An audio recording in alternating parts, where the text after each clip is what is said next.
Hey guys, I'm Ronin Time HD, and welcome back to Quips with Steven Seagal. This time, Steven Seagal is the Patriot. Now we can do this the easy way or the hard way. I think it's gonna be the hard way.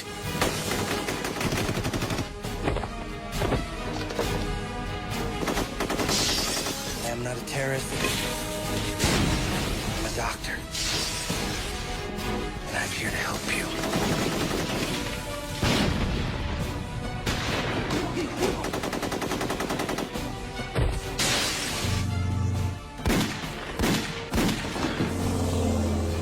Steven Seagal, We got work to do. Let's get with it. the Patriot. Kind of. Not really, but it still counts. Kind of. So this film was released in 1998. This movie came out in 1998. It is a, semi-action drama, Outbreak movie. This movie is from 1998. It came out 3 years after the movie Outbreak, and it's a ripoff of the movie Outbreak. It takes place in a tiny town. I don't think Outbreak is in Montana, but this movie's in Montana, and the difference between this movie and Outbreak, this movie has Steven Seagal instead of whoever's in Outbreak. We have a Sam Elliott, look-alike looking guy. I don't remember the actor's name. His character's name was Frank, though. And since he's the best friend in an action movie and a Steven Seagal movie, he's gotta die. So there's a Sam Elliott, look-alike, replacement, whatever, character named Frank in this movie that's, makes it a little westerny. That's why I'm wearing this cowboy hat here, is because this movie's kind of like a western. Not that much, though. They kind of drop it, and they just kind of wear dusters and cowboy hats. Well, also, it's in Montana. And there's, a lot of, scenery of them riding horses and mountains and all that shit. Yeah. And they're dressed in dusters and cowboy hats, and they're riding horses. It's pretty good, and they like to ride horses! The movie was,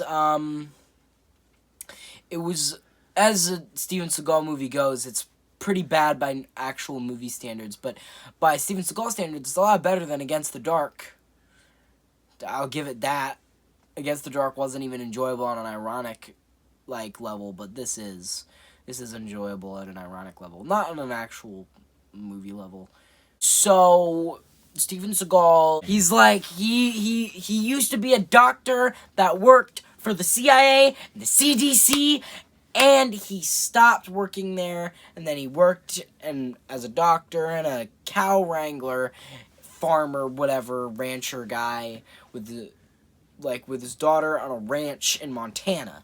And there are extremists, there are cult members, and basically their whole motivation is every other country isn't America, so fuck them. They should all be America. I hate these other countries because they are not America. And then that's their motivation, because it's not America. And they also hate the government. And they're conspiracy theorists. And they're nationalists. So, yeah. They love America so much that they want to gas it. They want to poison it. They want to poison America. That's how much they love America.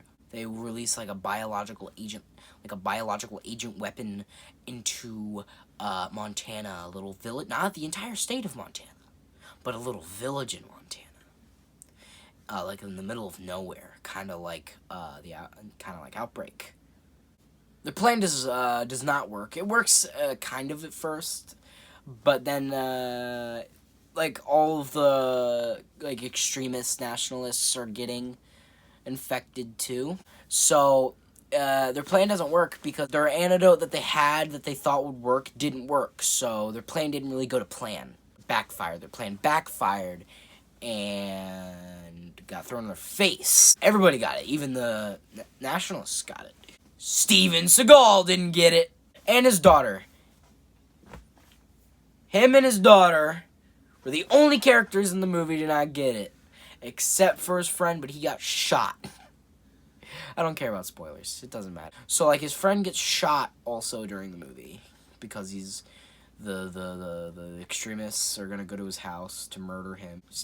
They're going to his house to murder him and take his daughter because his daughter is, like, immune. She has, like...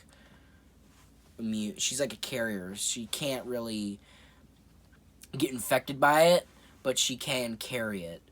So, like, they need her blood to make an antidote, which would probably kill her, because they need a lot of blood to get the antidote. But then, a lot of shit happens. They start testing out a cure. Steven Seagal and this woman, I don't remember her name, they go to a military facility to test to make a cure and test it on sick soldiers, and only one of them survives on the final antidote that works, and that is wildflowers. You know what? Medicine, doctors, all these complicated things. No, those don't work. Wildflowers. That's the real medicine, people. You just needed to have the eyes to see it.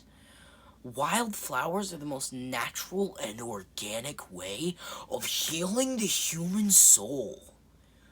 And a biological weapon, but the human soul, too. You know what I mean, man? Like, it really helps you free your mind.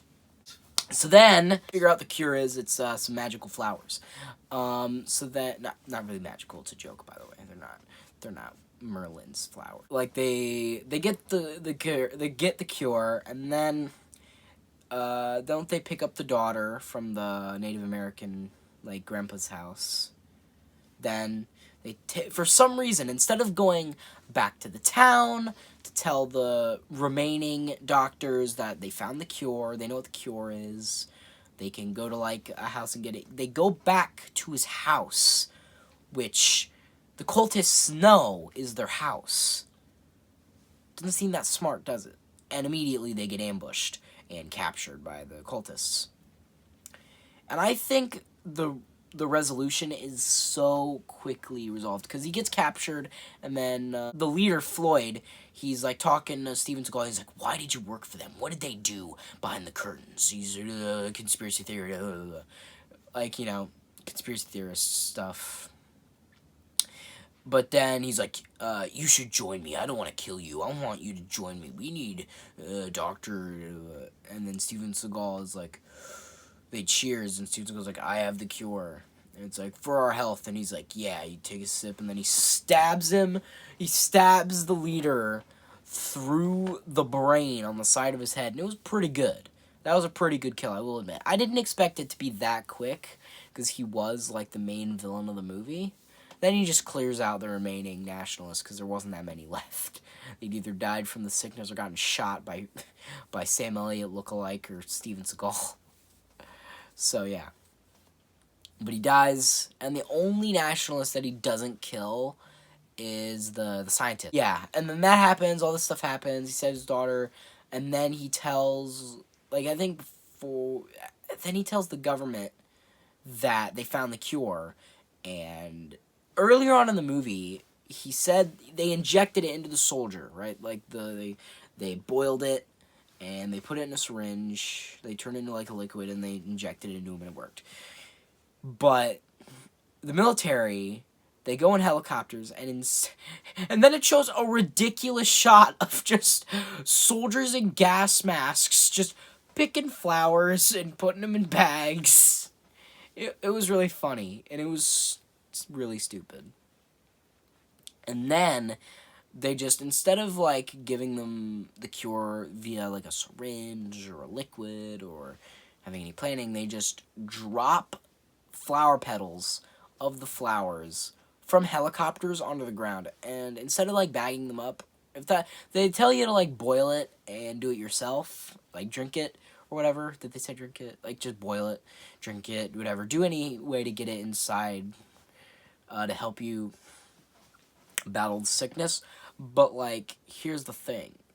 If you're gonna do that, why didn't you just already liquidize it, or put the pedals in bags and, like, hand them out to the people? Like, are they gonna need to just scrounge over the ground to get the pedals? Like, are they people gonna fight over it, or are people gonna pick too many? Like, you didn't really think about this U.S. military. You gotta do better next time. And then the movie ends. This movie was really fucking dumb. I will say this movie was really, really, really fucking dumb. But I kind of like it because of that. I think the movie really helps itself being as stupid as it is. You know, because I don't really think this movie would work if it wasn't stupid, obviously. Any Steven Seagal movie wouldn't work if it wasn't stupid. You know, I think that's the magic of his movies, is how stupid. The older ones, at least. The newer ones, no. And on the plus side, you get to see Steven Seagal in a Western, kind of. Not really, sort of, maybe.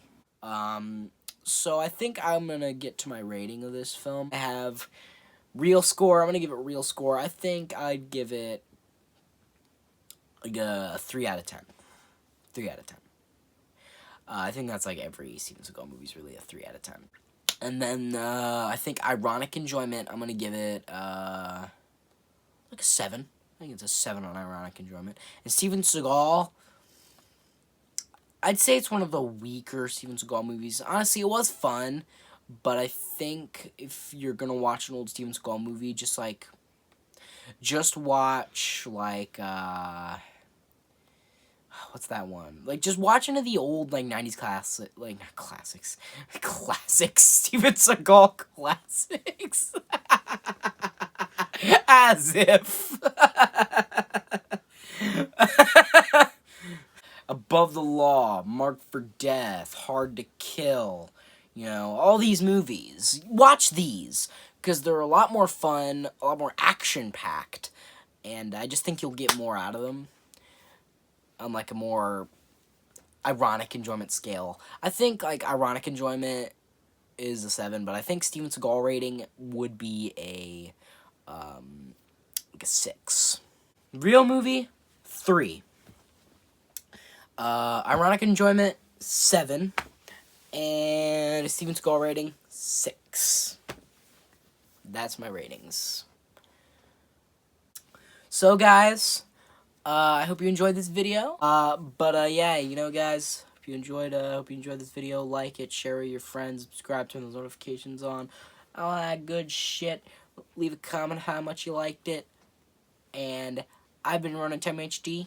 See you on the next episode of Quick Quips with Steven Seagal.